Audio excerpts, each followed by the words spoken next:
The little boy draped a blanket over himself. The next second, he actually turned into an old man. He walked to the door and turned the pointer to blue. After opening the door, the castle arrived at the harbor. Good afternoon, sir. Would the great Wizard Jenkins be at home? I am afraid that my master is out at the moment. I speak for him in his absence. An invitation from His Majesty the King. The time for war is upon us. His Majesty requires that every witch and wizard aid our homeland. Wizard Jenkins must report to the palace immediately. That is all.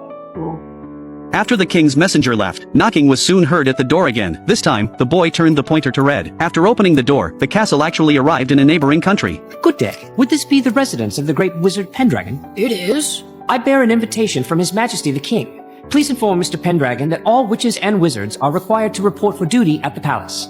I will inform him right away. It turned out that the prince of the neighboring country had gone missing. They believed the culprit was the country where Howl lived. Because of this, the two countries were constantly at war, while Howl kept moving between the two nations, doing his best to prevent the outbreak of war. At this point, the boy finally had a chance to ask Sophie about her origins. Calcifer said that I could come in. I did not! She just wandered in here from the wastes. Upon learning that she came from the wasteland, the boy suspected Sophie was the witch of the waste. Just then, knocking was heard at the door again. This time, Sophie curiously stepped forward. She turned the pointer to green. After opening the door, the castle actually arrived in the wilderness. Unexpectedly, this turned out to be a moving castle. Sophie was very excited at this moment. She kept turning the pointer, visiting different areas. But just as Sophie was enjoying herself, the little boy stopped her. This is a magic house, isn't it?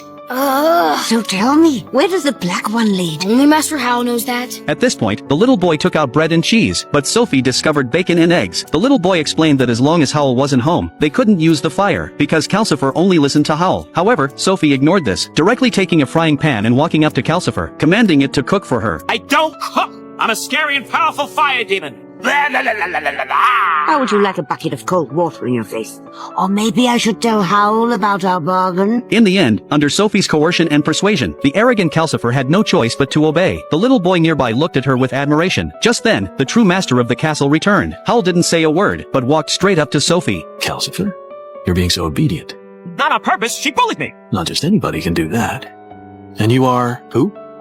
You can just call me Grandma Sophie. I'm your new cleaning lady. I just started work today. Howl took the kitchen utensils from Sophie's hands and asked her to help him hold the eggs. His every movement was extremely elegant, and his voice was gentle to the extreme, making Sophie incredibly nervous, afraid of making a mistake. Howl was not only extremely handsome, but also highly skilled in cooking. However, just as everyone was eating together, Howl suddenly pointed out that there was something in Sophie's pocket. Unexpectedly, she actually pulled out a red card from her pocket. The moment Howl touched it, the card spontaneously combusted, leaving a strange mark on the table.